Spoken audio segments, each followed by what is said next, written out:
Greetings and welcome, I'm Ash, and today I would like to give you a bit of a preview from Blossom Tales, a 2D action-adventure heavily inspired by The Legend of Zelda.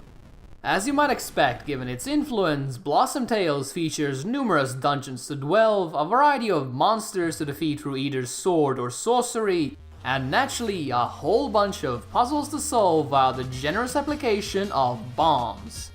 Wrap all of that up with some rather charming visuals and a surprisingly catchy soundtrack, and you've got yourself a very intriguing adventure game.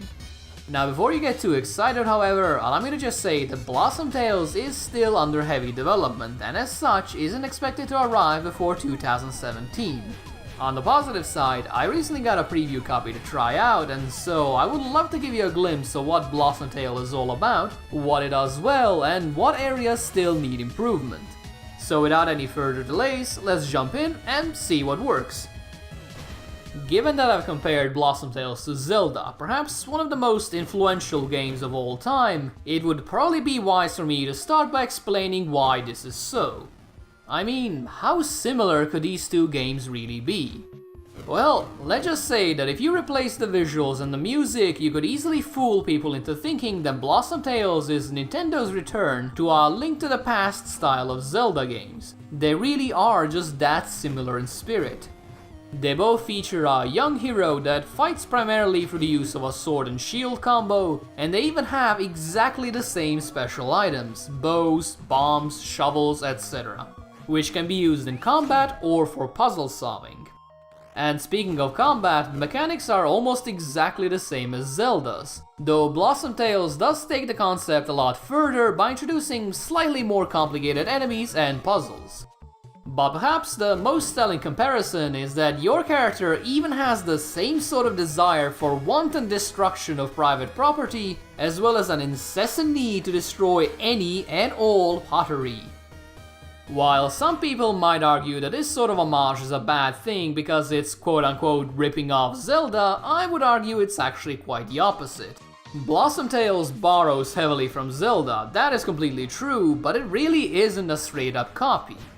There are numerous changes, both small and large, that have been implemented in order to correct some of Zelda's problems or just to add new and interesting things to do. As such, I consider Blossom Tales to be more of an evolution of the concept rather than a simple ripoff. Though whether it does things better than Zelda, that I'll leave for you to decide. Now that we've gotten through that minefield of a topic, let's move on to my favorite aspect of any action-adventure, the exploration. Much like Zelda, and honestly get used to me saying this, Blossom Tales features a gigantic overworld you can practically explore at your leisure. Naturally, you'll find plenty of barriers you can only break by finding the appropriate item or special key, but otherwise you're free to roam the world and take in the sights. Given that I've seen a couple of screenshots beforehand, I knew that Blossom Tales features an expansive world. But what really surprised me was how little of it was mandatory to explore. Your heroic quest will usually send you into some sort of a temple or dungeon, the entrance to which is usually 1 or 2 screens large, with the rest of the world simply being there to add flavor or to hide secrets. I'm really not sure how many there are, and to be perfectly honest, if I knew, they really wouldn't be much of a secret now, would they? But I found numerous piles of hidden treasure throughout my journey. There was even one moment where I discovered a random hole in the ground that contained a brand new item, something that is quite shocking to see given how much Zelda games rely on giving you items at a predetermined pace. Mind you, the shovel I found wasn't really that amazing, but it did make me excited every time I ran across any bump in the ground. Because you really never know when one of those might contain a bunch of money or even a new sword. My preview build only had access to a relatively small portion of the overworld, but the stuff I've seen so far gives me great hope for Blossom Tales. It's obvious the developers understand what makes roaming the world in Zelda games so enjoyable, and as such, they've decided to copy the best parts and improve upon the rest. Now while I do enjoy exploration, no action-adventure is complete without the action, and it is here that Blossom Tales resembles Zelda the most. As I've mentioned previously, you'll spend most of your time beating up enemies with a sword and shield, and if you have ever played A Link to the Past, you know exactly how this works. You have your short-range swing that does a moderate damage, a charged attack that takes a little while before unleashing a whirlwind of blades, and for those pesky enemies that just don't feel like dropping over dead, you also have a variety of special items to use. Where Blossom Tales differs from Zelda, however, is in the difficulty. You won't hear me say that it's an incredibly challenging game, because it really isn't, but it does feature not only more enemies, but also a greater number of them that require special tactics. Even during the first hour of gameplay, I had to dodge 3 to 4 archers, 2 teleporting wizards with homing attacks, and 2 to 3 massive enemies with a whole bunch of HP to their name. All of this at the same time. Since you have more than enough tools to deal with all of these threats, the combat is never anything more than slightly challenging, but it does a good job of keeping you on your toes and constantly moving. The reason the combat isn't as brutal as it could be is the simple fact that you don't have to pay for your special items. You don't need to buy your bombs and arrows, using them simply drains a rapidly regenerating stamina bar. You obviously can't just throw bombs around like they're going out of season, the stamina bar is there to prevent that, but you are able to pretty much demolish any even remotely difficult enemy you encounter. This is both a blessing and a curse. On one hand, it made me use more special items, something I always had trouble with in Zelda given that I always kept them ready for the next big boss that never came, but on the other, it also means that the iconic sword is mostly pointless. Why bother risking your life by slicing and dicing through a horde of enemies when you can simply stand back and chuck bomb after bomb at them? If it were up to me, I would either make these special items less powerful in combat, or at the very least have them drain more stamina in order to prevent the player from trivializing most encounters.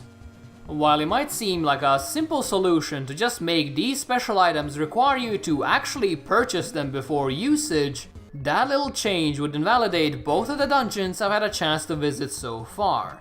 What I mean by this is that the dungeons feature a lot more item-based puzzle solving than in Zelda.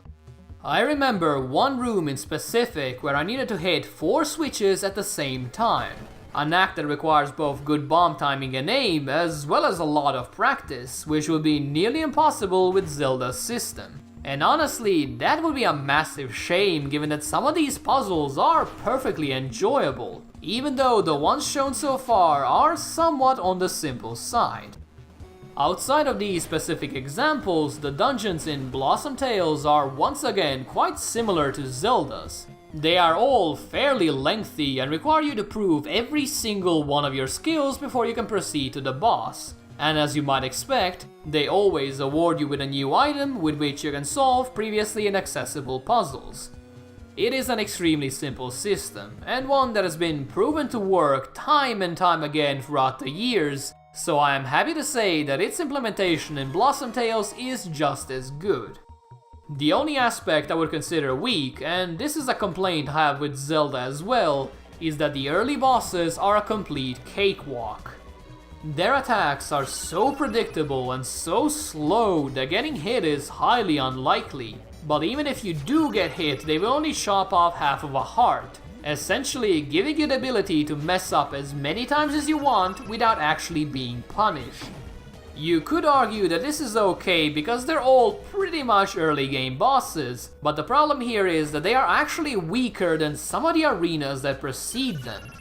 I would rather go up against a slow-moving snake boss than to fight a room with a dozen or so fast-moving bandits that try to attack you from behind. Hopefully this is something that will be corrected in the release version, because right now the bosses are more or less trivial, while the quote-unquote trash enemies can and will occasionally pound you into the ground. While I can understand not wanting to die over and over again against a tough boss, there is one feature of Blossom Tales that might change your mind: the music. Much to my surprise, almost all of the soundtrack is pretty damn awesome and perfectly fit for the area it plays in. Your peaceful hometown full of happy little trees has an equally relaxing tune. The Cursed Forest has a rather ominous and foreboding tone to it, while the combat-oriented boss fights have music that can really only be described as heroic. Music in games is one of those things that most people don't even notice unless it downright sucks. So it's a good thing indeed that Blossom Tale's soundtrack caught my eye, or rather my ear, by being genuinely enjoyable to listen to. Here's a few brief examples.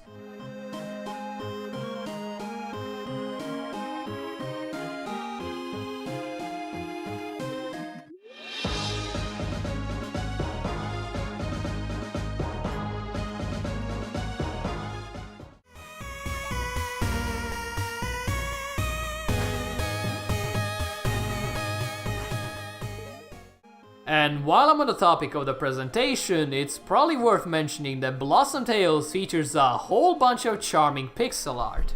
I understand this is a bit of a controversial art style, and one that some people love while others cannot stand. And even though I won't argue with someone's tastes, I feel I can comfortably say that Blossom Tales falls squarely on the good side of the spectrum. The world is nice and colorful, there is plenty of detail on nearly every single background object, and the characters themselves look about as good as you can possibly hope for given the art style. However, while Blossom Tales is generally extremely pleasant to look at, I do have one major complaint with the main character. She is ridiculously fat. This might sound like a bizarre thing to complain about, and believe me, I am aware of how horrible it makes me sound, but the main character appears to be twice as wide as most of the enemies, and this includes massive knights wearing bulky plate armor. I tried to ignore this as best I could, but Lily's horizontal barrel-shaped body is not a very easy thing to overlook. When you combine this rather strange design choice with a Zelda-inspired movement system, you get a character that is supposed to be a great hero of legend, but instead appears to be more of a female version of Cartman from South Park. From what I've seen online, the main character had already undergone a redesign some time ago, so hopefully this current one is still a work in progress, because right now it is incredibly difficult to take Lily seriously when she is quite literally as wide as a couch. On the positive side, at least my biggest complaint with Blossom Tales is that the main character is obese, rather than there being some sort of serious issue with the gameplay.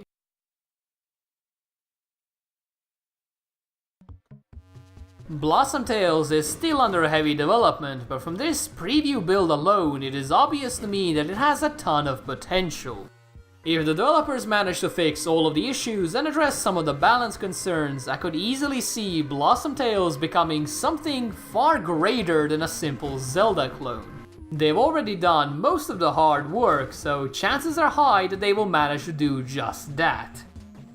As it stands right now, I do believe I would enjoy playing through the entirety of Blossom Tales, though I probably wouldn't pick it up for a second playthrough given how easily exploitable the combat is. Whether these issues get fixed in time for its early 2017-ish release or not, I would still recommend for any fan of classic Zelda games to give Blossom Tales a look, as it's quite clearly a love letter to everything the Zelda series stands for. Thank you guys for watching, and if you enjoyed this, or even if you didn't, please do let me know. And if you would like to see more, you can either subscribe here, or you can check out the website link down below. That one tends to be updated far more frequently. With all of that said, I hope you guys have a nice day, and I will see you soon. See ya!